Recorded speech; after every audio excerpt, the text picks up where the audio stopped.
में सूरत में सागर आए फिरोजाबाद, वर्षायोग में सूरत में सागर आए फिरोजाबाद। जन्मभूमि के भाग्य बड़े, देखो तेरी मूर्ति मन को शांति है मिले, मन को शांति है मिले, मन को शांति। तेरी तेज सी आँखों से मिट गया है सारा अंधेरा। नमो नमो श्री जिनवरा पार्श्वनाथ जिनवरा, चिंतामणि चिंताचूर जय हो संकेश्वरा। नमो नमो श्री जिनवरा पार्श्वनाथ जिनवरा, चिंतामणि चिंताचूर जय हो संकेश्वरा। सिर पे नागनाथ है, संकटों का हरण है। क्या जमीन क्या गगन, दोनों कुछ नहीं तेरे बिना। सबका कष्ट दूर हो पार्श्वनाथ जिनवरा, बस यही है प्रार्थना। आदि देव जिनवरा शुद्ध भाव में धरो, जिनवरा जिनवरा ये है मेरी भावना। जय हो संकेश्वरा। विश्व सारथी है तू, तू ही एक सार है। मेरे कर्म काट ले मोक्ष का दयार है। तेरी तेज सी आँखों से मिट गया है सारा अंधेरा। नमो नमो श्री जिनवरा पार्श्वनाथ जिनवरा, चिंतामणि चिंताचूर जय हो संकेश्वरा। नमो नमो श्री जिनवरा पार्श्वनाथ जिनवरा, चिंतामणि चिंताचूर जय हो संकेश्वरा। नमो नमो श्री जिनवरा पार्श्वनाथ जिनवरा, चिंतामणि चिंताचूर जय हो संकेश्वरा। पार्श्वनाथ जिनवरा, चिंतामणि चिंताचूर जय हो।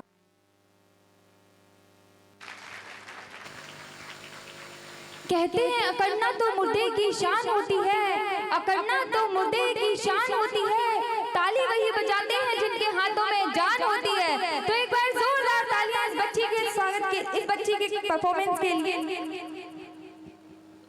तो चलिए चलते हैं आज के पूर्व निश्चित कार्यक्रम की ओर, जिसका नाम है जैन धर्म की अदालत। तो अब आमंत्रित करना चाहूंगी कुमारी काजल जैन को, जो कि हमारे बीच देश की धड़कन राजधानी दिल्ली से पधारी हुई हैं। मैं जोरदार तालियों से आमंत्रित करना चाहूंगी कुमारी काजल को। तो फिरोजाबाद वासियों एक बार जोरदार तालियों से दिखा दो कि फिरोजाबाद वालों के हाथों में दम कितना है। आखिर राजधानी दिल्ली से पधारी है, उनको भी तो हमारे ताकत का अंदाजा होना चाहिए ना। एक बार जोरदार तालियां हो जाए इनके स्वागत के लिए।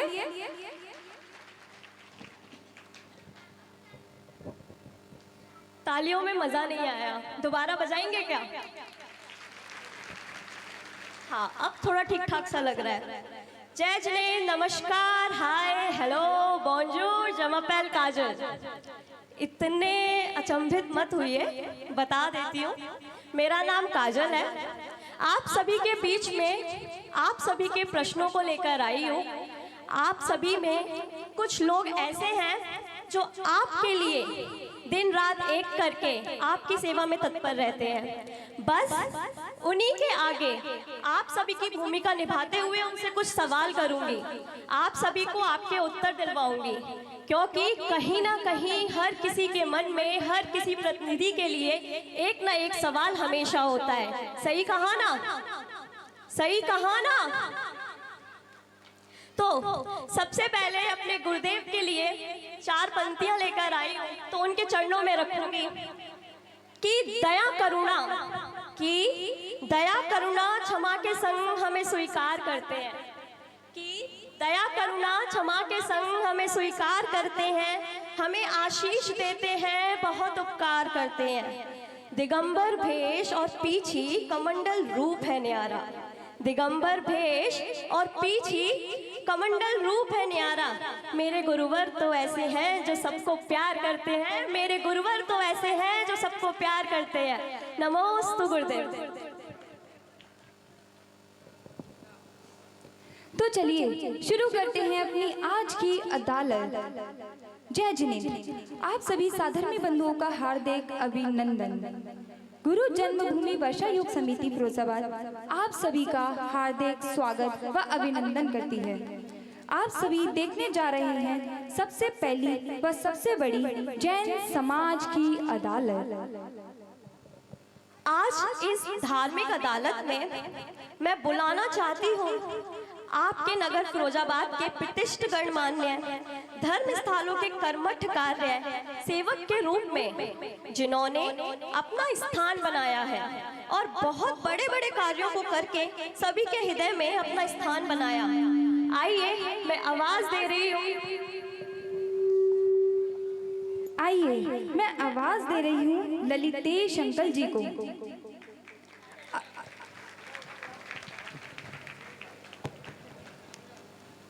अब मैं आवाज दे रही हूँ आदरणीय ललितेश जी अंकल जी को। चलिए उनको उनके सम्मान में एक बार जोरदार तालियां बजाएं।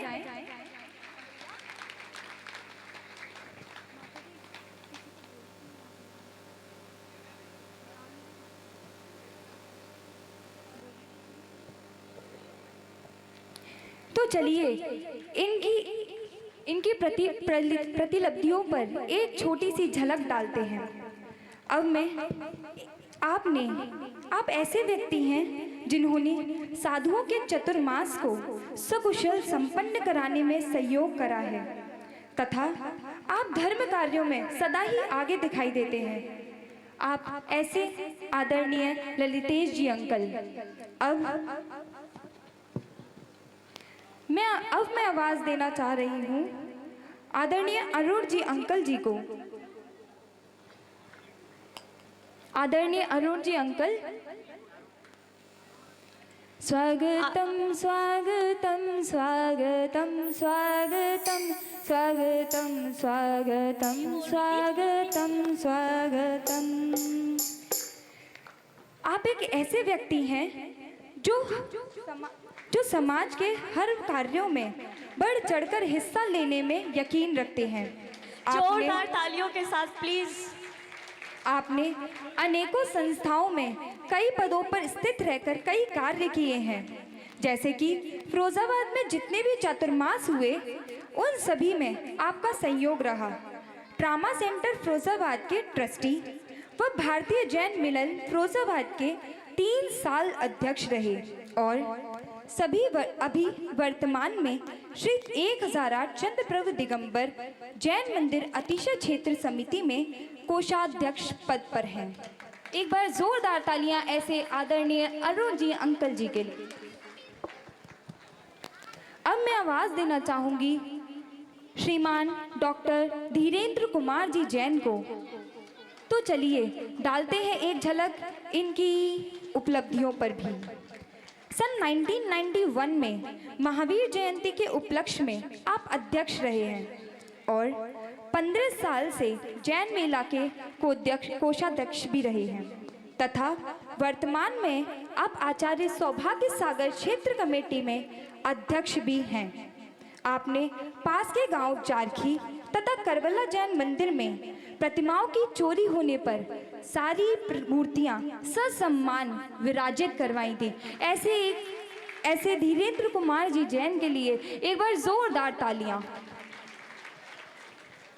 अब मैं आवाज देने जा रही हूं आप आदरणीय अजय जैन एडवोकेट अंकल जी को। अजय जैन एडवोकेट अंकल जी, आप समाज सेवी व साधुओं के चरणों में समर्पित आदर्श नागरिक हैं। आप विक्रीकर व आयकर संबंधी वकालत का कार्य करने में संलग्न हैं। आपने अनेकों संस्थाओं और मंदिरों के निर्माण कार्यों में अपनी अहम भूमिका निभाई है। तो चलिए एक बार जोरदार तालियों से स्वागत करते हैं अजय जैन एडवोकेट अंकल जी का। आदरणीय अंकल जी से मैं अनुरोध करूंगी वे भी अपनी सीट ले लें। मैं यहाँ बुलाए गए सारे अतिथियों को एक बार कहना चाहूँगी कि हमारी जैन समाज को आपकी उपलब्धियों पर बहुत बहुत गर्व है, और ये हम सब हमारी तालियों के साथ बताएंगे। एक बार जोरदार करतब ध्वनि से उन्हें बता दीजिए कि हम उन्हें कितना सम्मान देते हैं। तो चलिए अब मैं आगे की कार्रवाई के लिए अदालत सौंपती हूँ कुमारी काजल जैन जी को। आज इन सभी महानुभावों पर दावा किया गया है, जिसके जवाब इनको जनता जनार्दन को देने होंगे। आज इस अदालत में जज की भूमिका का निर्वाह करेंगे कोई और नहीं, हमारे परम पूज्य गुरुदेव आचार्य श्री 108 सुरतन सागर जी गुरुदेव।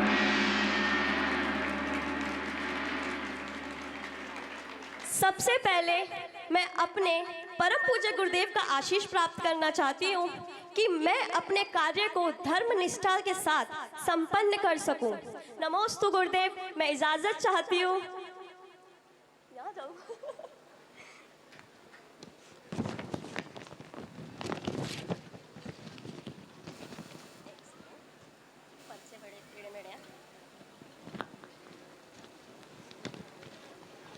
कहते हैं कि जब हम किसी से सवाल करते हैं और सवाल ही सवालों में कुछ मर्यादाओं को भी लांघ जाते हैं, पता नहीं चलता कब किससे कौन सा कैसा सवाल हो जाए, और फिर ये तो अदालत है तो मुकदमा तो चलेगा।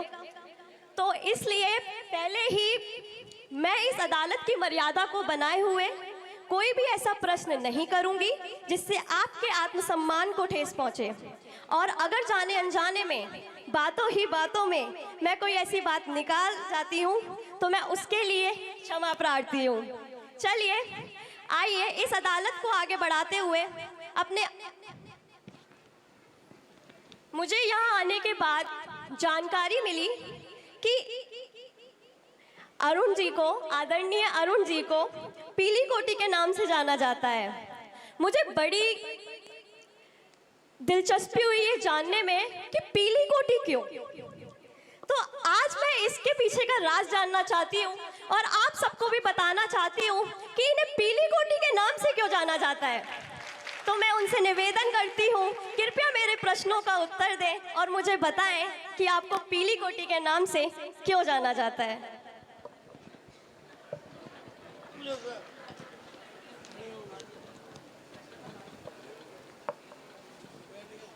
सभी को मेरा जय जिनेंद।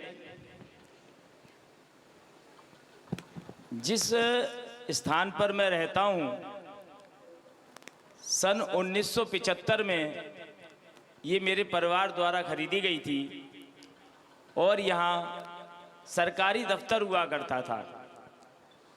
तो जिस दफ्तर का जो कलर होता था वो हमेशा पीला रहता था, और क्योंकि मैं वहाँ निवास करता था और मेरे बड़े भाई स्वर्गीय श्री रमेश चंद्र जी जैन, हम 1985 में वहाँ जब शिफ्ट हुए थे, हमने उसका कलर चेंज नहीं कराया था। तो वहाँ थोड़ा सा जंगल टाइप का ही था पहले, अब तो ये शहर के बीच में आ गया है। तो उसका जो पता रहता था कि दाऊदयाल कॉलेज के सामने पीली कोठी, तो आज भी हमने उस कलर को चेंज नहीं किया है, इसीलिए उसको पीली कोठी के नाम से बोलते हैं। कहते हैं हमारे बड़ी दिलचस्प कहानियां लेकर आते हैं हमारे लिए, लेकिन आज अरुण जी ने जो कहानी सुनाई मजा ही आ गया। मतलब कलर चेंज नहीं करवाया, 21st सेंचुरी है। चलिए आगे बढ़ते हैं। अरुण जी आज आपके सामने हैं, आदरणीय अरुण जी आज आप सभी के सामने हैं। मन में कोई सवाल, कोई जिज्ञासा जो आप सबके मन में आई हो कभी उनके लिए कि हाँ अगर अरुण जी से कभी मुलाकात होगी, अगर पूछने का मौका मिलेगा बेझिझक, तो मैं बिंदास होकर पूछूंगा। कोई है आप सभी में से जो उनसे सवाल करना चाहता है या कुछ ऐसा पूछना चाहता है जो उन्हें लगता है कि आज तो मैं चौका जरूर मारूंगा, ये मेरा मौका है? कोई है? देख लीजिए ये अवसर दोबारा नहीं आएगा। आज गुरुदेव के सौभाग्य से ये अवसर मिला है। सोच लीजिए कोई भी अवसर जब हाथ से निकल जाते हैं तो बड़ा अफसोस होता है। एक बार सोच लीजिए, कोई तो होगा, कोई भी नहीं। चलिए सवाल आया, सवाल आया, सवाल आया।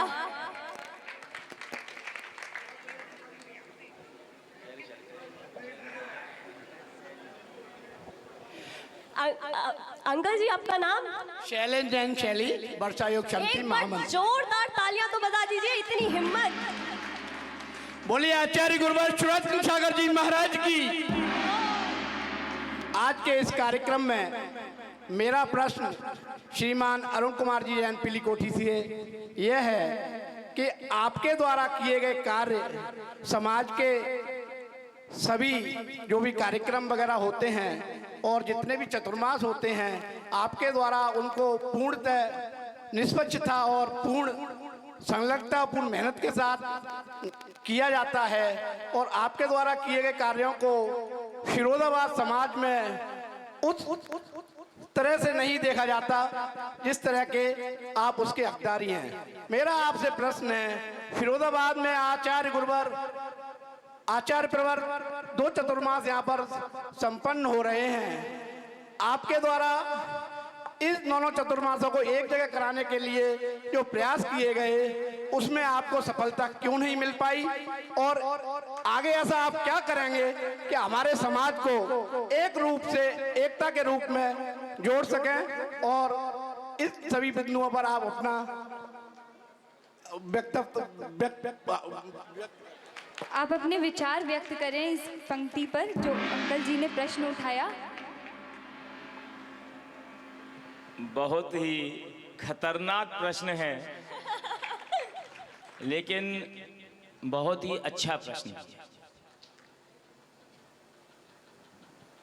मेरा हर संभव प्रयास ये रहता है गुरुदेव कि फिरोजाबाद का समाज हमेशा से एक रहे, किसी भी पंथ से अलग हटके रहे, कोई भी पंथ समाज के आड़े ना आए।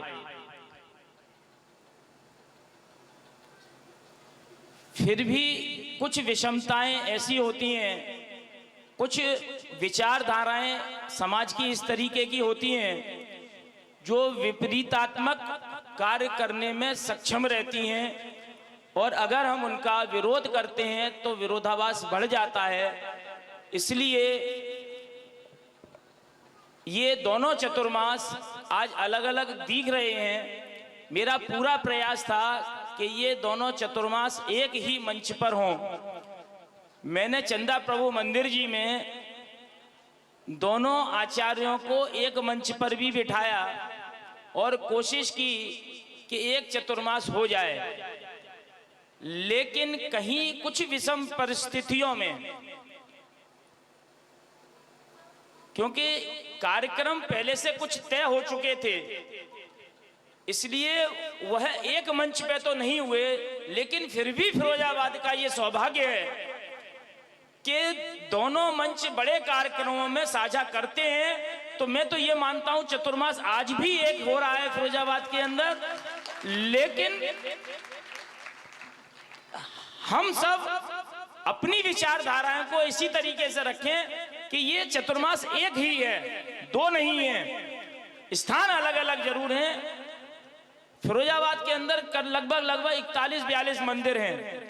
सभी की कार्य समितियां अलग अलग होती हैं। हर व्यक्ति ये चाहता है कि भाई अच्छा से अच्छा कार्यक्रम हमारे यहाँ हो, और हम सब समाज को एक मिलकर के वो कार्यक्रम करने चाहिए, जिससे कभी भी समाज के अंदर किसी भी तरीके की कोई परेशानी ना हो, कोई दिक्कत ना हो। हमें हर संभव ये भी कोशिश करनी चाहिए कि अगर किसी मंदिर में किसी तरीके की कोई परेशानी है तो सब समाज को मिलकर के उस मंदिर का निर्माण, जीर्णोद्धार या आपस में मिलकर के कराना चाहिए। कभी ये नहीं सोचना चाहिए कि ये इस पंथ का है या उस पंथ का है। हम पंथवाद को अलग हट करके जैन धर्म को स्वीकार करें, यही मेरा सबसे कहना है और यही मेरी विचार है। कहते हैं लक्ष्य को प्राप्त करने के लिए अगर उसके निरंतर प्रयास किए जाएं तो यही बहुत बड़ी बात होती है। फिर यहाँ तो इनके प्रयास सफल होते नजर आ रहे हैं। एक बार जोरदार तालियां। इसी के साथ इस अदालत को, इस धर्म सभा की अदालत को आगे बढ़ाते हुए दूसरा प्रश्न हमारा ललितेश जी से है, आदरणीय ललितेश जी से है। अधिकतर समाज सभी सभाओं में आपको आदरणीय अरुण जी के साथ देखती है, इसका कोई खास कारण? क्योंकि मेरी जानकारी के अनुसार आदरणीय अरुण जी की घनिष्ठ मित्रता हमारे एडवोकेट जी से है। तो हम जानना चाहेंगे कि ऐसा क्यों।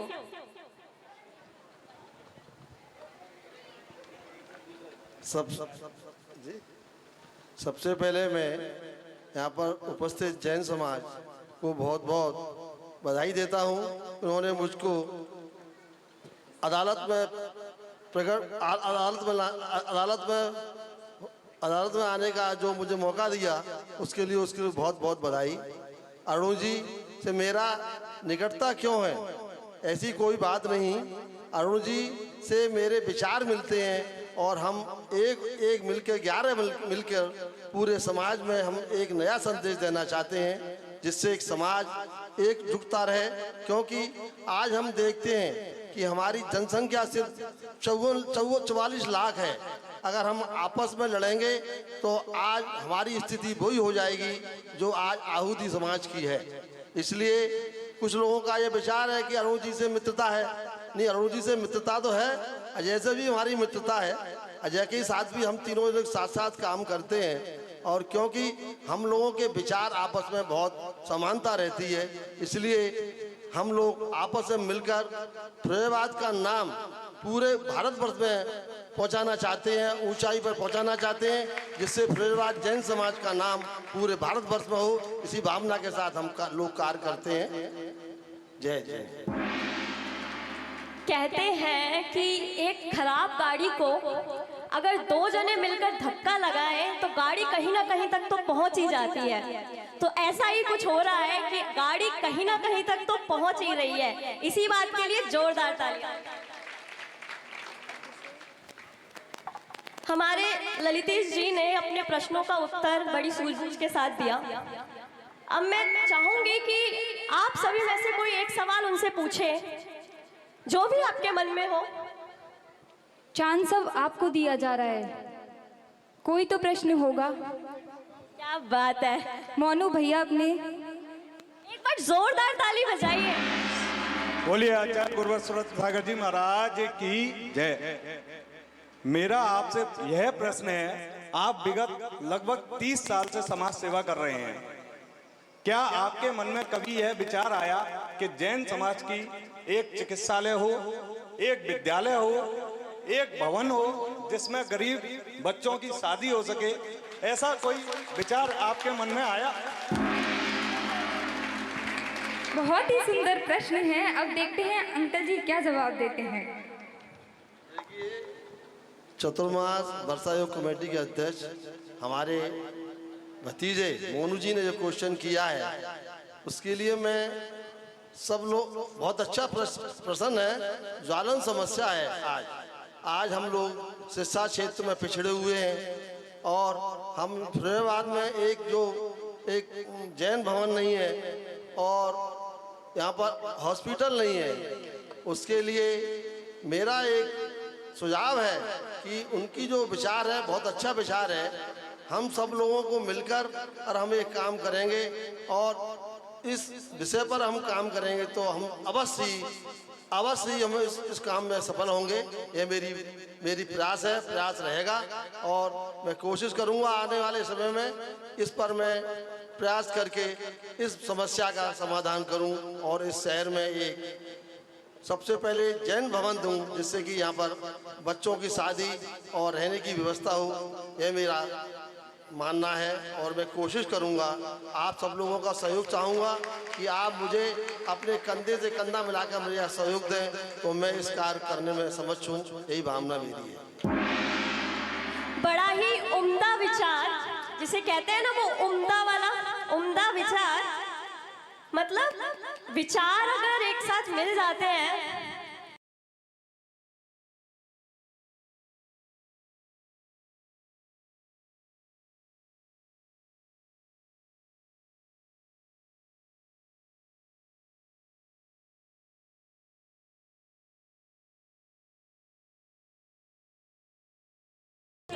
और उनसे कुछ प्रश्न करती हूँ। आदरणीय डॉक्टर धीरेन्द्र जी, ये प्रश्न आपके लिए। डॉक्टर धीरेन्द्र जी, आप पर समाज का आरोप है आप पर समाज का आरोप है कि आपको लोग डॉक्टर से सम्मानित करते हैं। तो बस यही पूछना चाहती हूँ कि एमबीबीएस की डिग्री कहाँ है?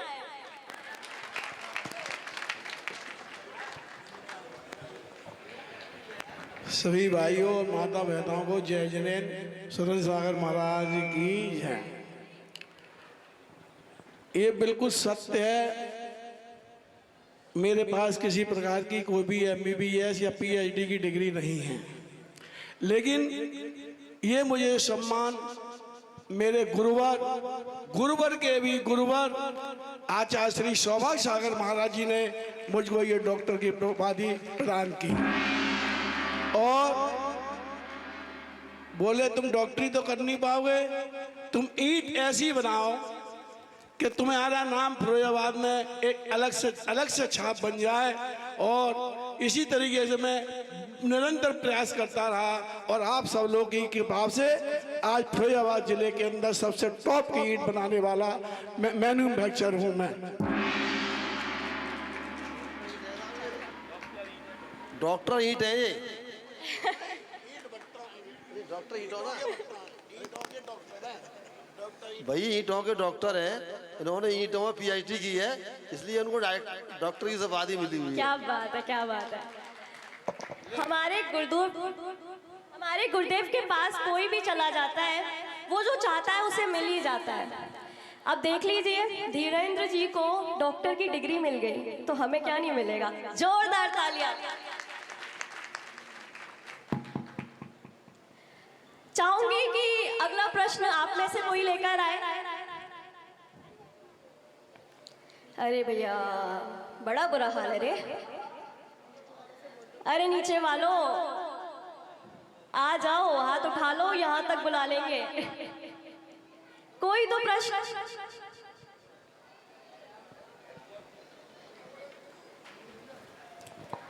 अरे नीचे वालों, डिग्री नहीं है उसके बाद भी डॉक्टर लगा रहे हैं, प्रश्न तो बनाओ। कुछ तो होगा दिमाग में। फिरोजाबाद वाले ऐसे ही हैं क्या? फिरोजाबाद वाले ऐसे ही हैं क्या? क्या यार, मेरी बेइज्जती करवा रहे हो? एक बार प्रश्न तो आ गया, प्रश्न आ गया। देखा फिरोजाबाद वालों का दम? भी आया, होल्ड पे रुको। मैं पहले तो कहूँगा भावी भगवान की जय, लेकिन ललतेश कुमार जी जो भी है, बहुत 25 साल से बहुत अच्छे उससे निर्वाह कर रहे हैं। और मैं समझता हूँ कि मैं बहुत छोटे से मिला था इनको, लेकिन बहुत आज तक उन्होंने इतना बढ़िया काम किया, इसके लिए मैं धन्यवाद देता हूँ। एक बार जोरदार तालियां अंकल जी की भावनाओं के लिए। अंकल जी की आवाज ने आज यहाँ पर ये बता दिया कि डॉक्टर धीरेन्द्र जी चाहे बेशक डॉक्टर लगाएं या कुछ भी लगाएं, पर वो जो इंसान है, आज हमारे अंकल जी की भावनाओं ने ये स्पष्ट कर दिया। तो एक बार डॉक्टर धीरेन्द्र जी के लिए जोरदार तालियां। चलिए चलते हैं अपने प्रश्न की ओर। बोले सुरेंद्र महाराज की जय। मैं धीरेन्द्र बाबू से ये पूछना चाहता हूँ, जैसे कि उन्होंने कहा था कि दीक्षा लेने वाले हैं तो ऐसा सौभाग्य कब मिल रहा है आपको?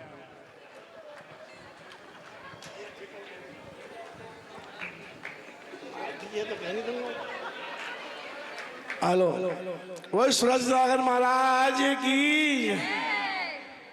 वास्तव में हमारे नाती जी ने बहुत अच्छा एक प्रश्न किया है कि हम दीक्षा लेने वाले हैं।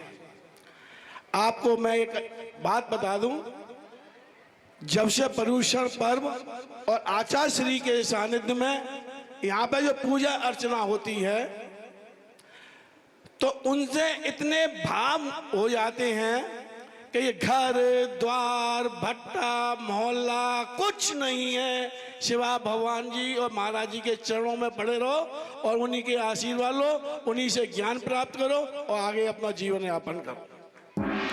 एक बार जोरदार तालियां अंकल जी की भावनाओं के लिए। काफी सही कहा अंकल जी ने। एक बार गुरुदेव के समक्ष अगर कोई आ जाए तो उसका वापस जाने का बिल्कुल भी मन नहीं करता है। तो चलिए चलते हैं अपने अगले प्रश्न की ओर। आज के अतिथि आदरणीय अजय जी जैन, एडवोकेट आदरणीय अजय जी जैन। कहते हैं सम्मान से अगर बुलाते हैं तो थोड़ा सम्मान और बढ़ जाता है, फिर ये तो एडवोकेट है। तो आपके लिए एक बड़ा आसान सा प्रश्न लेकर आई हूँ। आप पेशे से वकील हैं, ये यहाँ सबको पता है कि आप पेशे से वकील हैं। मैं सिर्फ इतना जानना चाहती हूँ, क्या आपकी वकालत हमारी जैन समाज में कभी किसी तरीके से प्रयोग में आई है?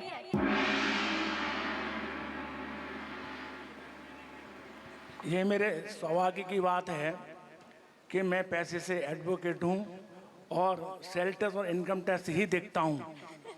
जैन धर्म में ज़्यादातर व्यवसायी ही हैं और वो मेरे सब क्लाइंट हैं, तो मैं इस नाते में उनकी बहुत सेवा कर लेता हूँ। तो कुछ छूट तो मिलती होगी ना उन्हें? हाँ, सबको मिलती है।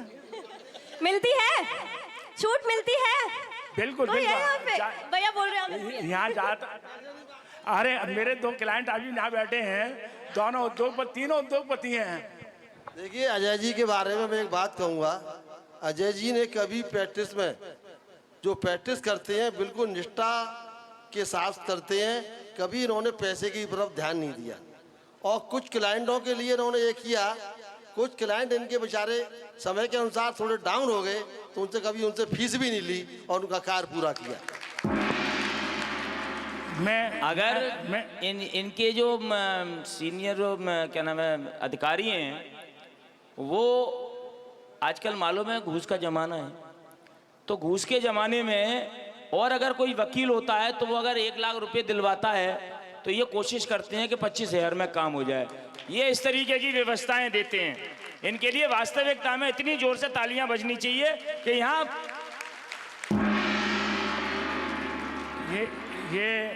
ये मेरा सौभाग्य है। जे ललित जी ने, अरुण जी ने बिल्कुल सत्य कहा है।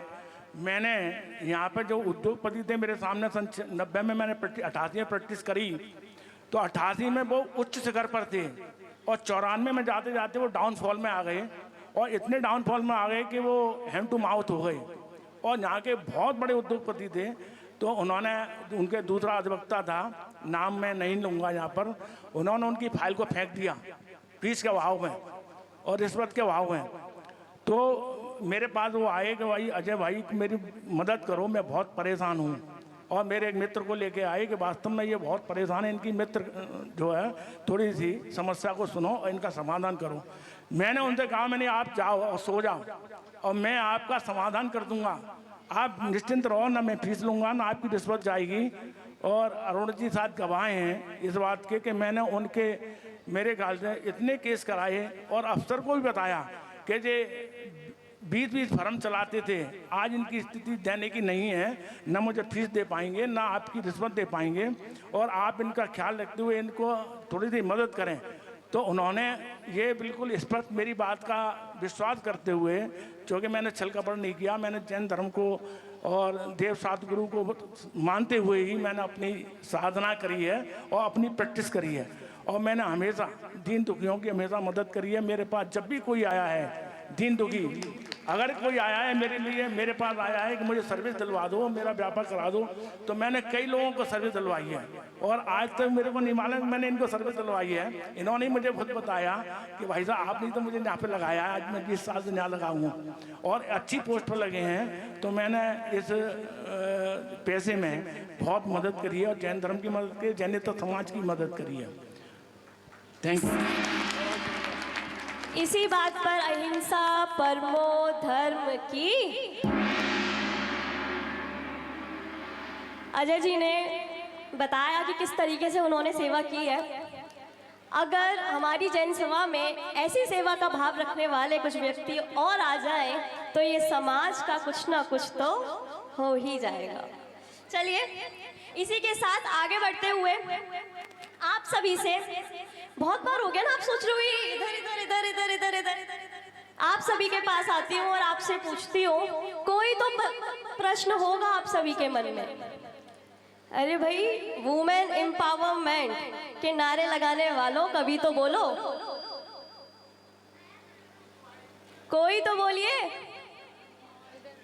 क्या बात है। हाँ, मतलब नाम डुबाओगे आप वुमेन एम्पावरमेंट का। चलिए आइए अंकल जी, नाम बताइए। जितेंद्र अंकल जी। नमस्ते जोरदार गुरुदेव। तालियां। नमस्ते।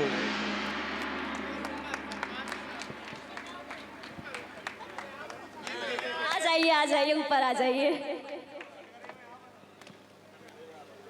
नमस्ते गुरुदेव। आप सभी को मेरा सादर जय ना। आप सभी को भी मेरा आप सभी से कोई भी मेरा एक छोटे से सवाल का जवाब दे दे। सभी से एक प्रश्न है, हम ये चाहते हैं कि कभी हमें इन स्थितियों का सामना करना पड़ता है कि चतुर्मास, आज चतुर्मास है, सभी लोग मुनि सेवा में तत्पर हैं और सबकी जैसी भावना बन रही है, सब तरीके से काम कर रहे हैं। चतुर्मास के बाद कभी कोई मुनि आ जाते हैं तो उनकी जब व्यवस्था में हमें लगना पड़ता है, हमें एक परिषद का रूप आप लोगों ने दिया था, हमारे ऊपर एक टीम, बड़ी टीम का निर्माण हुआ था और उस टीम को पता नहीं कहाँ खो गई। देखो साहब, चंदाप्रभु मंदिर में हुआ था, आदरणीय मेरे अंकल जी हैं, सभी लोग हैं थे, इन्होंने कहा था परिषद बन गई। परिषद बनने के बाद हम छोटे छोटे जो टीम वर्क वाले कार्यकर्ता हैं उनको काम करने का मौका मिलता। अब समस्या ये है कि अभी चतुर्मास हो गए, उसके बाद हमें जब काम करना पड़ेगा तो हम किसके हैंड ओवर करें। जैसे मुनि आ जाते हैं, उनके चौके की व्यवस्था, आहार की व्यवस्था या इन जो छोटी छोटी व्यवस्था है, हमें एक दूसरे का मुंह देखना पड़ता है। उस समस्या का हमारा निदान कहाँ है? आप सभी से हमारा अनुरोध है, हमें इस प्रश्न का उत्तर दें, कैसे होगा। प्रश्न बड़ा ही जायज है और मैं चाहूंगी कि आप में से कोई भी इसका जवाब दे। बोलिए बोलिए अंकल जी बोलिए। माननीय जीतू जी ने फुरैयाबाद जैन समाज के लिए एक बहुत उपयोगी प्रश्न खड़ा किया है और यहाँ पर हम 4 लोग बैठे हैं, उन 4 में मैं सबसे छोटा हूँ। ये निश्चित है, चंदा प्रभु के मंदिर का उन्होंने एक उल्लेख किया और वहाँ पर इस तरीके का माहौल बनाने की कोशिश की जो जायज नहीं थी। अगर ईमानदारी के साथ उस समय, वो समय तो वैसे नहीं था इस तरीके का चुनाव करने का, लेकिन आगे भविष्य खुला हुआ है और मैं अपने तीनों बड़ों भाइयों से निवेदन करूंगा, आग्रह करूंगा, विनती करूंगा कि उस तरीके का एक प्रयास पूरे फुरैयाबाद जैन समाज को साथ लेकर और उसका बायलॉज बनाकर एक अध्यक्ष का, एक कमेटी का चुनाव किया जाए। इसमें फुरैयाबाद जैन समाज का हित होगा और बाहर और मुनव्वत जब भी फुरैयाबाद में आएंगे तो किसी प्रकार का किसी को कोई संकट नहीं होगा, ये मेरा विश्वास है। हम सभी देखिए, चंदा प्रभु मंदिर जी पर एक कमेटी गठित की गई थी, लेकिन मैंने पहले भी अपने वक्तव्य में कहा था, कुछ विचारधाराओं की, विपरीत विचारधाराओं की वजह से ये थोड़ा सा असमंजस की स्थिति में रही। परिषद का बायलॉज लगभग कंप्लीट है। चतुर्मास के बाद ये बड़ा अच्छा प्रश्न जीतू ने किया है इस मंच से। ये संपूर्ण प्रयास रहेगा कि फिरोजाबाद को एक परिषद दी जाए, क्योंकि यहाँ अभाव है, इस चीज का नेतृत्व का अभाव है। तो इसलिए एक नेतृत्व होना अति आवश्यक है और मैं पूरा प्रयास ये करूंगा कि अगला चतुर्मास आपका उसी नेतृत्व में हो, ये मेरी व्यवस्था रहने की उम्मीद है। लेकिन इसके लिए आप सभी लोगों को भी अपनी मन स्थिति बनानी ही पड़ेगी और बनानी चाहिए कि अगर वह नेतृत्व आपके ऊपर अगर आता है तो उसके अंतर्गत आप सभी लोग अपनी विचारधारा उसमें प्रस्तुत करें, जिससे वह भी सक्षम तरीके से उस कार्य को कर सके। ये मेरा आप लोगों से कहना है। अपनी अपनी ढपली, अपना अपना राग, ये अपने आप को खत्म करना होगा और उस नेतृत्व के अंतर्गत आप सभी लोगों को कार्य करना हो। ये ऐसी अपनी विचारधारा जरूर बनाएं। हम आशा करते हैं अभी हमारे मेरा कहने का मेरा एक परिषद का जो सुझाव आ रहा है, तो मेरा एक कहने का मतलब जो है, हम अपनी अहम को तिलांजलि दे देंगे तो परिषद का गठन हो जाएगा और उससे समाज का, शहर का भी नाम होगा। ये मेरी भावना। हम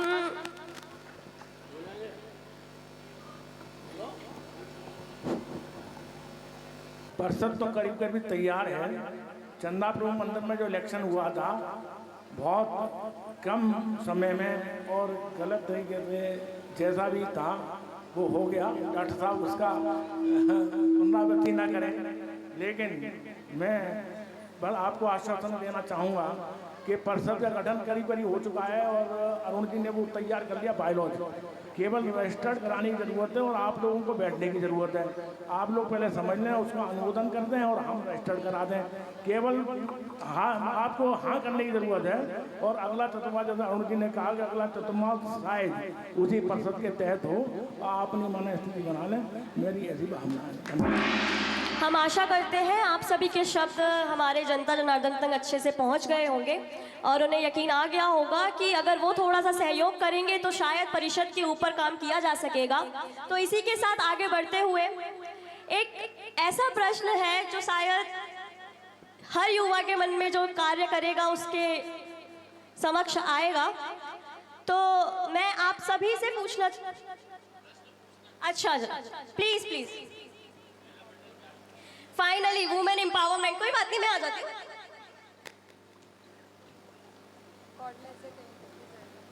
समस्त गुरु संघ की जय। महाराज जी, मेरा ये प्रश्न थोड़ा अलग है, हो सकता है किसी को बुरा भी लग जाए।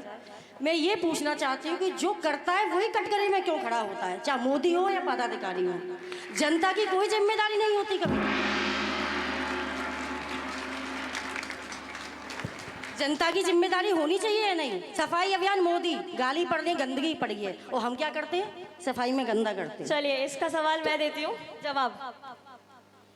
ऐसा है कि जब लोग अच्छे काम करते हैं ना, कहते हैं अच्छे करने वाले बहुत होते हैं, पर कुछ लोग आते हैं पीछे से टांग खींचते हैं और वो गिर जाते हैं, दोबारा उठने की हिम्मत नहीं करते। उसमें से कुछ कर जाते हैं, जो कर जाते हैं वो आगे बढ़ जाते हैं, और जब वो आगे बढ़ जाते हैं ना तो वो यहाँ तक भी आते हैं।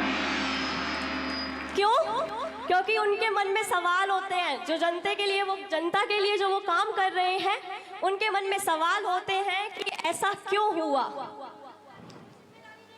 नहीं, ये मैं आपका जवाब दे देता हूँ कि जो करता है ना, गलती उसी से होती है, और जो करता ही नहीं है तो उससे प्रश्न क्या? गलती भले ही कोई करता हो, लेकिन जब कोई करने वाला व्यक्ति अगर कार्य करता है तो गलती हमेशा उससे होगी, तो प्रश्न भी उसी से होगा। ये इसलिए कटघरे में खड़े कर दिए जाते हैं कि आपने गलती की है, इसलिए हम कटघरे में खड़े हुए हैं। बिल्कुल बिल्कुल बिल्कुल, जनता की जिम्मेदारी होती है उनका सहयोग करने की। तभी बोल रही हूँ ना कि यहाँ पे उंगली उठाने तो बहुत आ जाते हैं, लेकिन अगर एक काम करने की बात की जाए और बोल दिया जाए कि शाम को 6 बजे यहाँ आ जाना, तो आप में से कितने होंगे जो आएंगे? कोई नहीं आएगा ना। तो बस यही बात है, जो करेगा वो यहाँ खड़ा होगा। तो चलिए इस अदालत को आगे बढ़ाते हुए हम अपने चारों अतिथियों से सिर्फ एक प्रश्न करूंगी जो कि बहुत जरूरी है। वर्षा योग समिति से बात करने पर मुझे एक जानकारी प्राप्त हुई, उनकी प्रतिष्ठ गणमान्य महानुभाव के द्वारा इस युवा शक्ति को धार्मिक कार्य करने में जो सहयोग मिलना चाहिए वो क्यों प्राप्त नहीं होता? क्या जैन समाज के गणमान्य व्यक्तियों का कर्तव्य नहीं बनता कि युवाओं को तन मन धन से सहयोग करें? जबकि बड़ों का होश, युवाओं का जोश जब साथ मिल जाता है तो हमारा जैन समाज कहां से कहां पहुंच जाता है। तो आपसे गुजारिश है, मेरे इस प्रश्न की जिज्ञासा को समाप्त करते हुए अपने अपने वचनों को रखें। एक बार जोरदार तालियां, क्या आप लोगों की मन की बात नहीं पहुंचाई मैंने?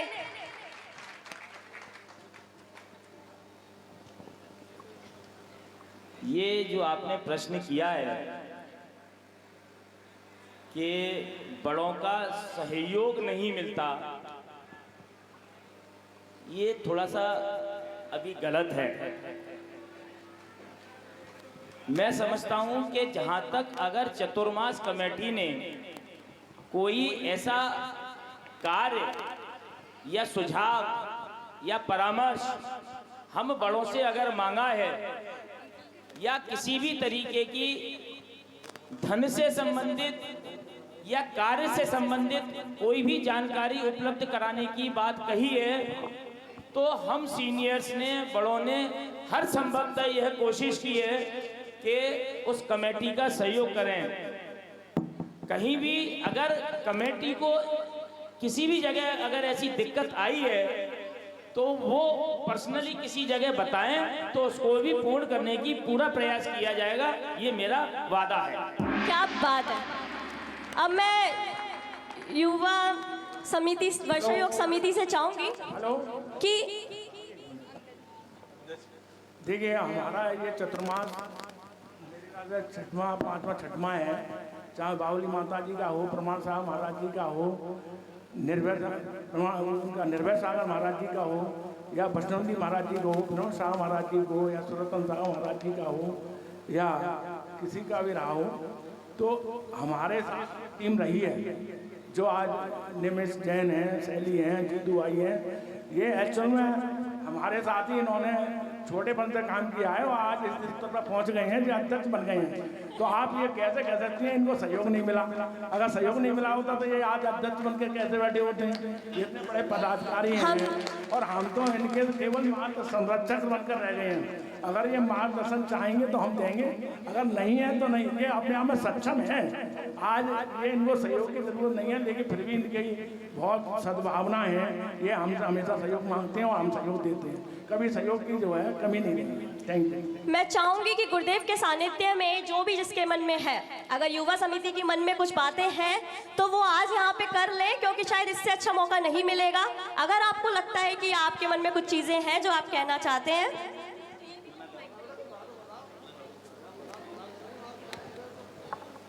जिस प्रकार कोई भी बच्चा बिना पिता के कोई भी कार्य करने में असक्षम होता है, ऐसे ही वर्षा योग समिति के लिए आप जो संरक्षक मंडल है उसका हमें सदैव आशीर्वाद मिला है और एक पिता के तुल्य आपने हमें सदैव आशीर्वाद दिया है।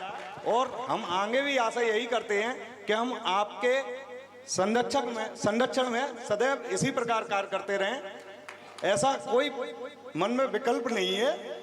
ये इन्होंने अब कहाँ से प्रश्न रखा है ये पता नहीं है। कमेटी से इसका कोई दूर दूर तक वास्ता नहीं है। जरूरी नहीं है हर प्रश्न कमेटी की ही तरफ से आए। बिल्कुल बिल्कुल। कुछ प्रश्न इस तरीके से भी दिखने लगते हैं, महसूस किए जाते हैं, इसलिए ये प्रश्न शायद हमारी महिला मंडल की तरफ से या युवा वर्ग की तरफ से या कहीं ना कहीं से ऐसा प्रतीत हुआ होगा, इसलिए ये प्रश्न यहाँ उत्पन्न हुआ है। तो उससे कमेटी को किसी तरीके की घबराने की जरूरत नहीं है। कमेटी को हमेशा सहयोग मिला है और मिलता रहेगा। ये हम 4 लोग यहाँ बैठे हैं, इन 4 लोगों की तरफ से नहीं, संपूर्ण फिरोजाबाद के जितने भी संरक्षकगण हैं सब आपको सहयोग देंगे, ये ऐसा मेरा विश्वास है। मैं यहाँ पे वर्षा योग समिति को क्लीन चिट करना चाहूंगी कि मुझे प्रश्न हाँ दिखता है कि कहते हैं कि जब बड़ों का साथ होता है तो चीजें आगे तक जाती हैं। तो बस यही आकांक्षाएं हैं कि आपका साथ हमेशा इन लोगों के साथ बना रहे और ये जो कार्यों पे तत्पर है वो ऐसे ही करते रहे। तो इसी के साथ इस प्रोग्राम को, इस अदालत को, जैन धर्म की अदालत को बस एक बार आपकी तालियों से ये जानना चाहूंगी कि आप पक तो नहीं रहे हैं? मैडम, आपने ये नहीं पूछा कि आपको जो है धर्म की अदालत में आने का सौभाग्य मिला, आपने कभी सोचा था? ये सवाल मेरा अभी समझ लीजिए। आपको धर्म की अदालत में आपने क्वेश्चन करना चाहिए। बिल्कुल, अभी लाती हूँ ना। आपको धर्म की अदालत में और इस धर्म के कटघरे में खड़े होने का, बैठने का सौभाग्य प्राप्त हुआ। क्या ऐसा कभी आपने सोचा था? हाँ, सबसे, सभी से, क्योंकि ये तो सबका अपना अपना हुआ ना।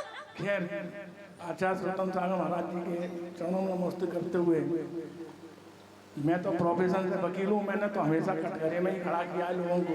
बिल्कुल बिल्कुल। लेकिन पहली बार आप भी हैं। लेकिन प्रथम बार आपने मुझे कटघरे में खड़ा किया है।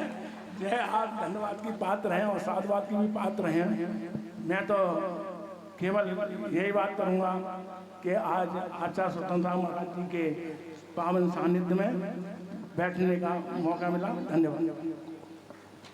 आज स्वतंत्र सागर जी महाराज जी के सानिध्य में जो आज की अदालत, जैन समाज की अदालत में जो शहर के मुख्य बिंदु हैं, मुख्य लोग हैं, उनसे जो समाज ने जो प्रश्न किया है बहुत अच्छा किया है। इनके भी कान खुल जाएंगे, इनके भी दिमाग खुल जाएंगे। हम जहाँ भी गलत होंगे अपने आप को सही करने का प्रयास करेंगे, इन्हीं भावनाओं के साथ। जय जय।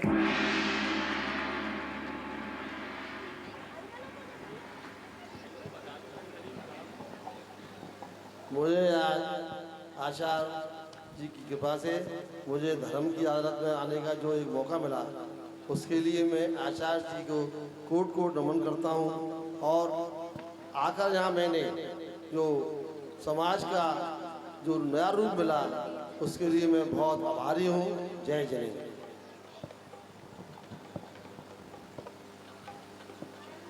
धर्म की अदालत में यहाँ बैठकर ये तो महसूस होने लगा है कि हमने कुछ किया। ये बात, तालियां। और जब कुछ किया है तो यहाँ अदालत में उपस्थित हैं। बिल्कुल। और मैं हमेशा ये चाहूंगा कि अगर ऐसी धर्म की अदालत लगे, मैं यहाँ उपस्थित रहूं, क्योंकि मैं ये चाहता हूं कि समाज के लिए कुछ ना कुछ करता रहूं। मैं समाज का ऋणी हूं और मुझे कुछ करने का मौका मिलता है। मैं हमेशा समाज के लिए कुछ ना कुछ करता रहूं, ये मेरी भावना है। और इस तरीके से गुरुदेव के चरणों में समर्पित रहूं, ये मैं भावना पाता हूं। जय। हमारे बीच एक व्यक्ति हैं जो आपसे सवाल पूछना चाहते हैं। मैं पहले, समाज ने मुझे जो प्यार दिया है मैं उसका हमेशा ऋणी रहूँगा, क्यों समाज मुझको अपने परिवार का मेंबर समझकर उससे बात करती है। मैं अपने को बड़ा धन्य समझता हूँ कि मुझे इस सामाजिक कार्य करने में जो मुझे यहाँ पर ये जो मिला है, उसके लिए मैं बहुत आभार करता हूँ समाज का। बहुत बहुत कोट कोट उनको आभार देता हूँ कि वो मुझे अपने परिवार का मेंबर समझते हैं। इसी भावनाओं के साथ मैं आप सब लोगों का शुक्रगुजार हूँ। जय जय। आचार्य श्री को नमस्तु। सभी भाइयों को जय जिनेंद्र, सभी माताओं बहनों को जय जिनेंद्र। मेरा जो क्वेश्चन है वो अरुण जैन पीली कोठी के लिए है, जो अपना यहाँ से 7 किलोमीटर दूर चंदवाड़ क्षेत्र है, उसके विकास के बारे में मैं आपसे पूछना चाहता हूँ कि उस क्षेत्र का विकास आपके कर कमलों के द्वारा या आपकी पूरी फिरोजाबाद की टीम के द्वारा कब होगा और कैसे होगा? ये सुंदर प्रश्न। एक तीर्थ क्षेत्र के बारे में बात की गई है। चंदवाड़ मंदिर का जो जीर्णोद्धार होना था और जो होना है,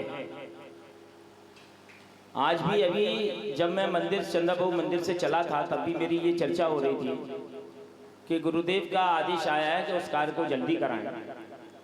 वो कुछ परिस्थितियों की बस रुका हुआ है, क्योंकि कानूनन कुछ विषमताएं हैं उसमें। कुछ कानूनन विषमताओं की वजह से वहाँ दिक्कतें हैं जो कि हमारे अध्यक्ष महोदय के कार्य से चल रही हैं। वो कानूनन विषमताएं जैसे ही खत्म होती हैं, फिर भी कोशिश ये है कि चातुर्मास के बाद वहाँ जो हमारी बाउंड्री होनी है, जो हमारी मिट्टी जो हमने डलवाई थी वो बह गई है, उसको एक सी बाउंड्री करा करके और मिट्टी डलवा करके जो हमारे श्री जी वहाँ विराजमान हुए हैं उनको सही तरीके से व्यवस्थित करके वहाँ कार्य जल्दी से जल्दी चालू कर दें, ये हमारी पूरी रूपरेखा है। और उम्मीद है कि शायद 2021 में उसे हम कंप्लीट कराएं। कहते हैं जब जनता का दिल खुल जाता है ना तो अच्छे से बाहर आता है जो भी अंदर होता है। तो हमारे बीच में एक सवाल और लेकर आ रहे हैं श्रेयांश जैन, जोरदार तालियां। नमस्ते आचार्य। मेरा प्रश्न Arun uncle, Lalitesh uncle, Dhirendra uncle और अजय अंकल से है। आपने आने वाले जैन समाज और युवा पीढ़ी के बारे में आपने आगे क्या सोचा है, बताइएगा। आप अपने विचारों को व्यक्त करें, कोई बात नहीं, एक ही बात ये है। युवा पीढ़ी आगे समाज की स्तंभ है। आगे आप सभी लोगों को, समाज को आगे साथ लेकर के चलना है। आप गलत रास्ते पर ना चलें, सही तरीके के समाज के लिए कार्य करें, यही मेरी आप लोगों से उम्मीद है। जहां भी हमसे जरूरत हो, तन से, मन से और धन से, वो आप कभी भी हमसे आकर के मिल सकते हैं, बात कर सकते हैं, मीटिंग बुला सकते हैं। कभी भी आपका किसी भी समय आपको उपस्थित रहने के लिए कभी मना नहीं है। आपके लिए हमेशा दरबार खुला हुआ है। और अब ये ही युवा पीढ़ी है, क्योंकि ये एक क्रिया है। हमारे ऊपर हमारे भाई लोग थे, संरक्षक गण बन गए, अब हम भी संरक्षक की भूमिका निभा रहे हैं और आगे समाज को आके लेकर के चलना है। बस मेरा आप लोगों से एक विनम्र निवेदन के साथ ये है कि कभी भी अपने विचारों को दो दृष्टिकोण से ना देखें, हमेशा समाज को एक ही दृष्टिकोण से लेकर के चलें और एक विचारधाराओं के लोगों को साथ जोड़ते हुए चलें, जिससे जो है कभी समाज के अंदर बंटवारे की दिक्कत नहीं आनी चाहिए। ये मेरा सिर्फ एक कहना ये है, जिससे समाज को हमेशा संगठित रखें और कोशिश करें जो आपके नीचे आने वाली पीढ़ी है उसको मार्गदर्शन दिखाते जाएं कि कार्य किस तरीके से किए जाते हैं। जो टीम युवा है तो वो युवाओं से एक ही बात कहता हूँ, अपना जोश तो रखें लेकिन अपना होश ना खोएं। जोश में कभी कभार होश खो देते हैं, जिससे कि संरक्षण मंडल में जो एक वो होती है तो उसको बड़ी तकलीफ होती है, क्योंकि हम भी छोटेपन से समाज सेवा कर कर हम आज संरक्षण उसमें आ पाए हैं। तो हम मेरा तो सिर्फ एक ही निवेदन है युवा टीम से कि अपना जोश रखे पर होश ना खोए। गुरुदेव की वाणी सुनकर तो जाइए कि अदालत में किसको क्या हुआ। गुरुदेव की वाणी सुनने का मौका इस रात में मिलना ये थोड़ी अचंभित बात है, तो रुक जाइए, बस 2 मिनट की बात है। गुरुदेव की वाणी सुनिए, उसके बाद आप जा सकते हैं।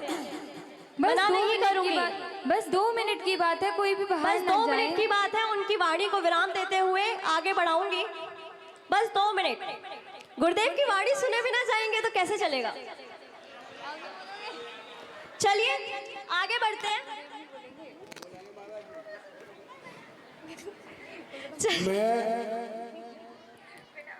मैं भी अभी युवा पीढ़ी में ही हूँ। मैं अपने आप को बुजुर्ग नहीं मानता, और जिस तरीके से मैंने जमीन से झाड़ू लगा के फर्श बिछा के जो मैंने समाज पे काम किया है, उसी तरीके से अपनी युवा पीढ़ी से उम्मीद करता हूँ कि वो इसी तरीके की भावना अपने अंदर मौजूद कर ले।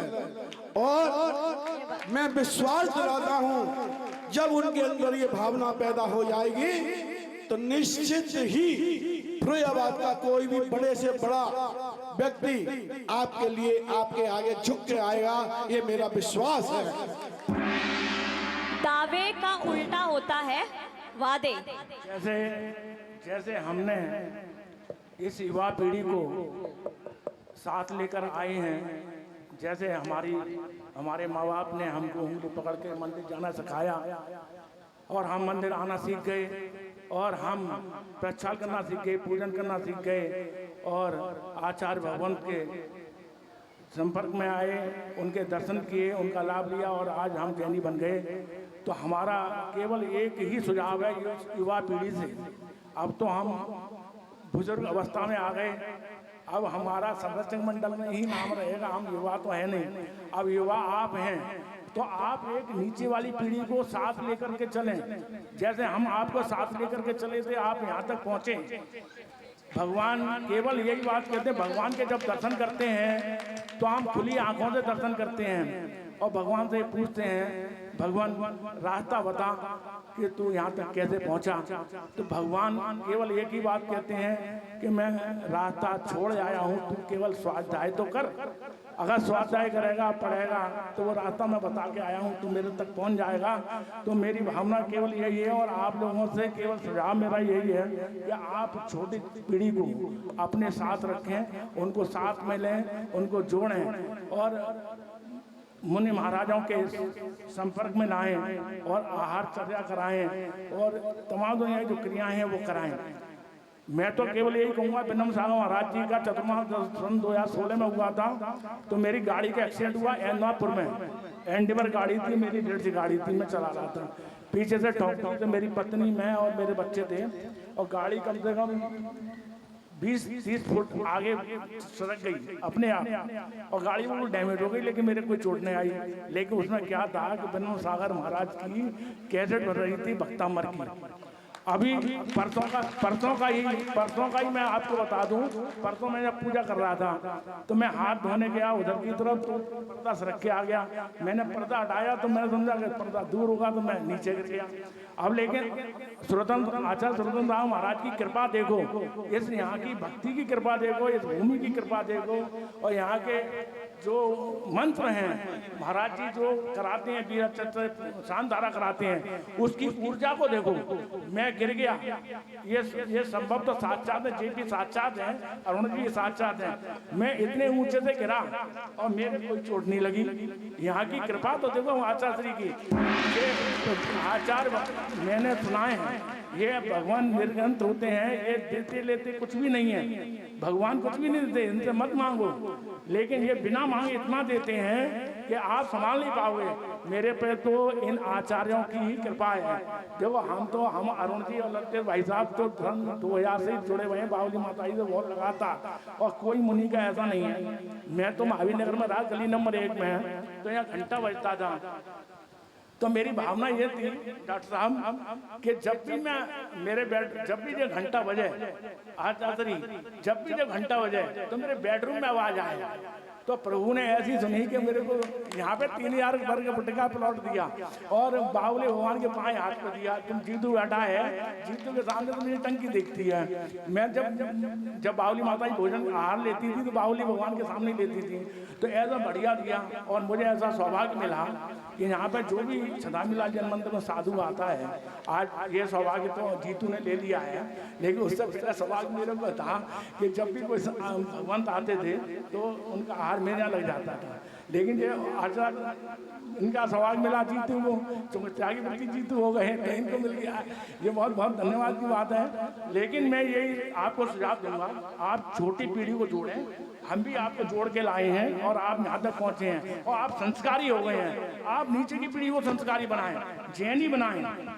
प्रमाण साहब महाराज, तालियां, जोरदार तालियां। प्रमाण साहब महाराज जी सन 2002 में यहाँ पे 10:30 बजे बैरिस्टर साहब के यहाँ पर केवल आहार लेने इसलिए गए थे कि उनका परिवार फैसला होने जा रहा था और बहुत धूप थी, इतनी धूप थी कि सड़क पे पैर नहीं रखा जा रहा था। लेकिन हमने आचार्य श्री से पूछा, मुनिश्री से पूछा, मुनिश्री आप यहाँ पे क्यों आए? कि वकील साहब केवल मेरी भावना ये है, इनके 2 लड़के हैं, दोनों फैसला होते जा रहे हैं, मैं केवल भावना ये है कि जैनी परिवार, ये 2 परिवार जैनी हो जाएं, इस भावना से मैं हार लेने आया हूँ। तो मैं केवल आपको सुझाव दूंगा कि आप सबको जैनी बनाएं और आचार्य श्री के चरणों में लाएं और केवल जैनी बनाएं। धन्यवाद। छोटों को जब बड़ों की फटकार मिल जाए तो छोटों का कुछ ना कुछ हो ही जाता है, कहीं ना कहीं वो पहुंच ही जाते हैं। तो आज भी कुछ ना कुछ ऐसा ही हुआ है। तो चलिए इसी के साथ आगे बढ़ते हैं और एक बात बोलना चाहूंगी, दावे का उल्टा होता है वादे। दावे का उल्टा होता है वादे। हर अदालत में दावे मिलते हैं, हमारी जैन धार्मिक अदालत में वादे मिलते हैं। एक बार जोरदार तालियों के साथ बताइए। इसी के साथ आश्वासन देती हूँ कि आखिरी प्रश्न है, पक्का आखिरी है, कहीं मत भागिएगा। ये सुनेंगे, उसके बाद ये भी फ्री करेंगे इनको अदालत से और आपको भी फ्री करेंगे। तो बस 2 मिनट। और आप सभी के लिए प्रश्न है, लोगों के लिए हो सकता है बड़ा मामूली सा प्रश्न हो, पर मेरे लिए जिज्ञासा का प्रश्न है।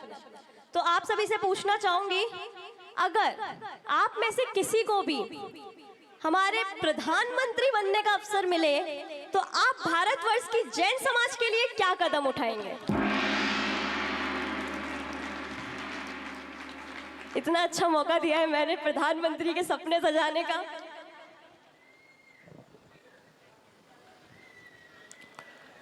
वैसे तो मुझे उम्मीद बहुत कम है, लेकिन आप सबकी अगर भावना है तो उम्मीद मेरी पूरी भी हो सकती है। गुरुदेव बोलते हैं, लोगों के वक्त को बदलने का पता नहीं चलता, कब कौन कहां से कहां पहुंच जाए। मैं गुरुदेव की भाषा ही बोल रहा हूं, जो उन्होंने मुझे सिखाया है कि मनुष्य का भाग्य एक सूखे पत्ते के नीचे दबा होता है। कब हवा चल जाए और सूखा पत्ता उड़ जाए और उसका भाग्य खुल जाए। अगर मैं मैडम को बिल्कुल सत्य बता रहा हूं, अगर मुझे प्रधानमंत्री बनने का मौका मिला तो सबसे पहले जो हमारे नेमनाथ भगवान जी का जो गिरनार पर्वत है, जिसको मोदी जी ने सनातन धर्म के हाथों सौंप दिया है, मैं उसकी घोर निंदा करता हूं इस मंच से, इस अदालत से।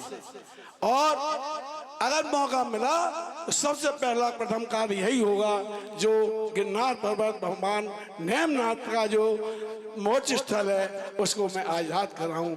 इसमें मैं अपने को खुद कसम समझूंगा। ये हम जैनियों के लिए बहुत नाजुक मामला है और इसके लिए आज तक कभी किसी ने भी आगे आकर आवाज नहीं उठाई।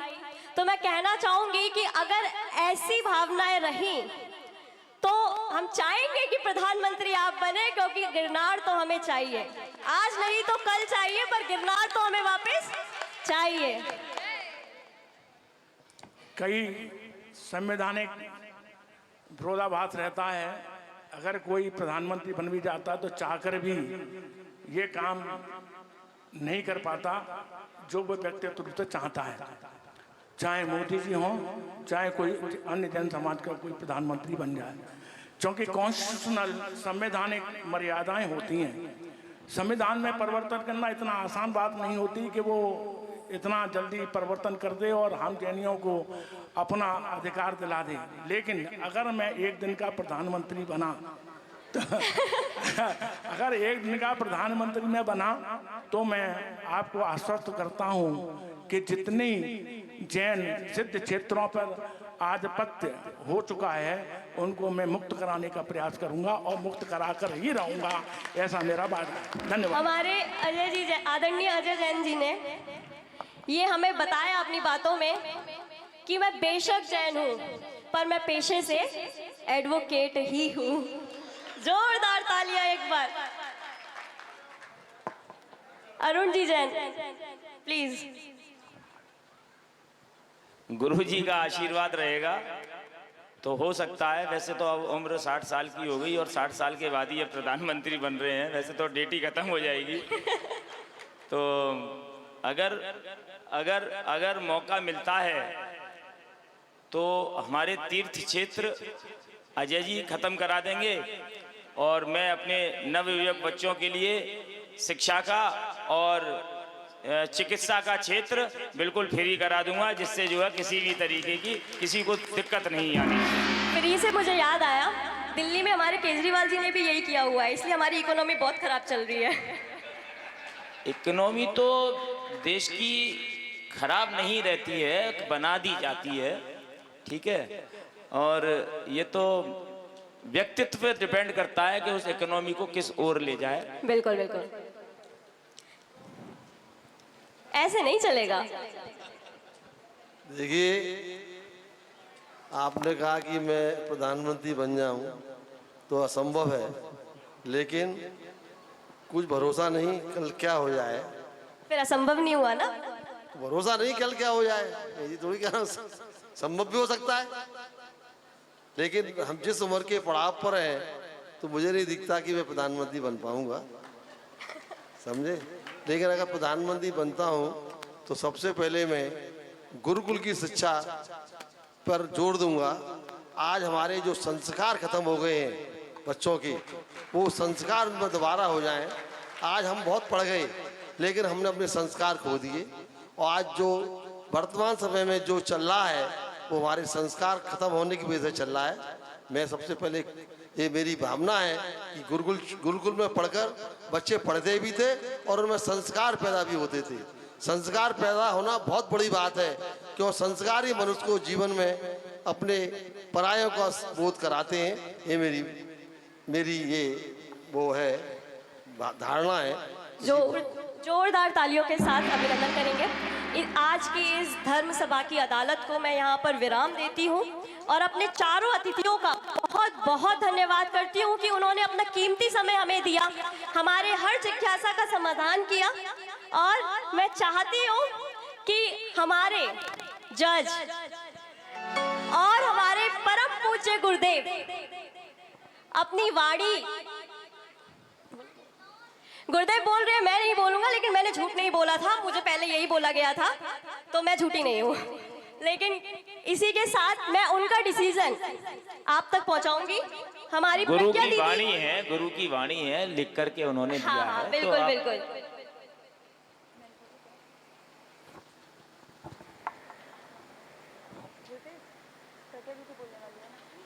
मैं आदरणीय प्रज्ञा दीदी से अनुरोध करूंगी कि गुरुदेव की वाणी को आप सब तक पहुंचाएं। ब्रह्मचारिणी प्रज्ञा दीदी और अनुप्रेक्षा दीदी, दोनों दीदियों का एक बार जोरदार तालियों से स्वागत करेंगे।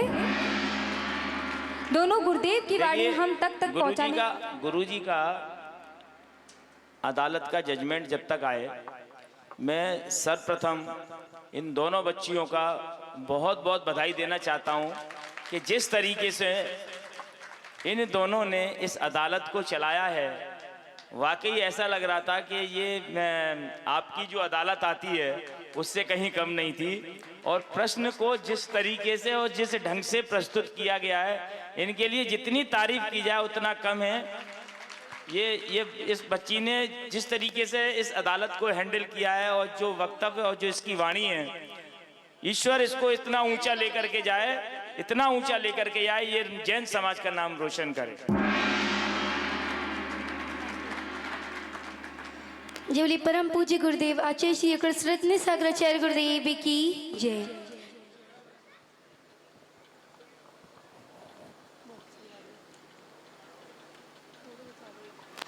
जैसा कि आप लोगों ने देखा कि पूज्य गुरुदेव के सानिध्य में जजमेंट में चारों जो लोग आज धर्म की अदालत में यहाँ पर हैं, इन सभी का जजमेंट करते हुए जो गुरुदेव की वाणी द्वारा लिखा गया है वो हम लोग आज आप सभी को बताते हैं। मैं स्थिविर श्री 108 रत्न सागराचार्य गुरुदेव के वाणी को आप तक प्रेषित करते हुए इन सभी समाज के प्रतिनिधित्व करने वाले आदरणीय महानुभावों अरुण जी, श्रीमान अरुण जी, श्रीमान ललितेश जी, डॉक्टर धीरेन जी, श्री अजय जी जैन एडवोकेट, सभी अपने अपने स्तर से क्षमतानुसार कार्य करते रहते हैं और इसी तरह देव शास्त्र गुरु की भक्ति करते रहें और फिरोजाबाद जैन समाज को एकता के सूत्र में बांधे रहें। इसी इन सभी को मेरा मतलब मेरा नहीं आशीर्वाद, इसी इन सभी को पूज्य गुरुदेव का मंगलमय आशीर्वाद। इसी के साथ इन सभी को सम्मान सहित आज की अदालत से मुक्त भी किया जाता है। जय बोले परम पूज्य श्री 108 रत्न सागराचार्य गुरुदेव की जय हो।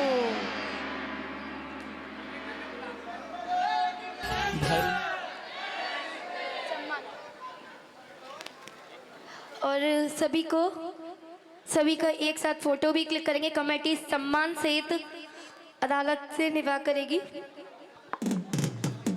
संभव अंकल जी आए और अरुण जैन पीली कोठी का पीत दुपट्टा पहनाकर शॉल उड़ाकर सम्मान करें।